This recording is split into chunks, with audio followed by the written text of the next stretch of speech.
You are getting very rich in 6, but stop doing this immediately. God told you what to do, but you've been sitting on it. You've been praying for an open door, but the truth is that the door is already open. You just haven't walked through it because you are scared it might not work. You've been thinking, what if I fail? What if I'm not ready? And what God is saying today is He's seen your hesitation. He's seen your fear. And He's telling you that you should move anyway. Because the idea you keep delaying is the very idea He's going to use to make you wealthy. And every day you wait is a day you delay the blessing that He's already released. Hallelujah. So note that 6 is not just a number. It's a prophetic countdown and a picture of abundance. So for some of you, it's 6 figures you've been believing for, while for others, it's 6 months until your financial situation completely shifts. And then for some, it's still 6. It's going to be 6 streams of income God is positioning you to build. So whatever it means for you, hear this. The 6 is your signal that the season for your financial release is here. Hallelujah. 1, stop waiting for the perfect readiness. So if you are waiting until you feel ready, you will never start.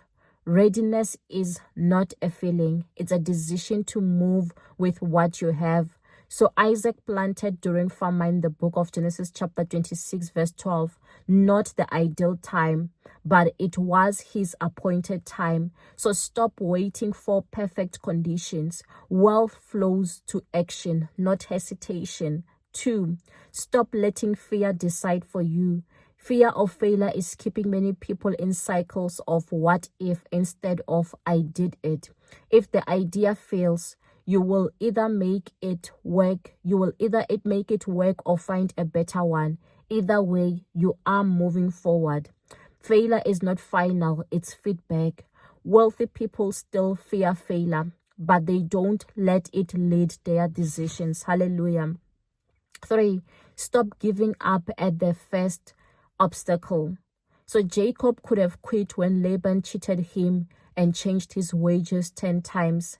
Instead, Jacob used wisdom to multiply his flocks another way. So obstacles are not a sign you should quit.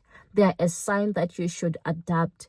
Every rich person you admire has a story of persistence after disappointment. 4, stop ignoring the small seeds. So Isaac sowed a seed in famine, one seed that grew into a 100-fold harvest. So many ignore the small beginnings because they look insignificant. That first sale, the first client, the first dollar earned online, it's proof the seed can grow. So small does not mean powerless. Hallelujah. 5, stop expecting wealth without work. The book of Deuteronomy chapter 8 verse 18 says, God gives power to get wealth, not the finished fortune.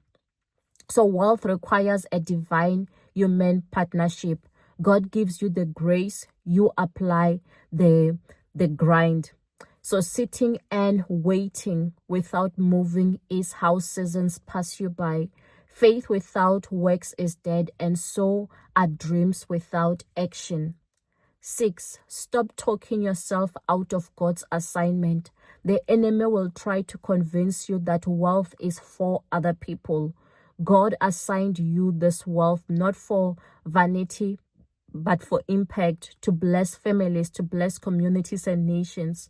Your hesitation is not humility. It's disobedience if God already told you to move. Say it until you believe it. Say this: I am the one God has chosen to carry this wealth. Hallelujah. So yes, you are going to be very rich, but only if you stop delaying, stop letting fear lead you, stop quitting too soon, stop ignoring small beginnings, stop expecting without working, and stop talking yourself out of the assignment. Like Jacob, you will find a way to win. Like Isaac, you will plant in famine and reap 100-fold. God says the blessing is already released. Now it's time for you to move. Hallelujah. Declare this: I will not miss my wealth.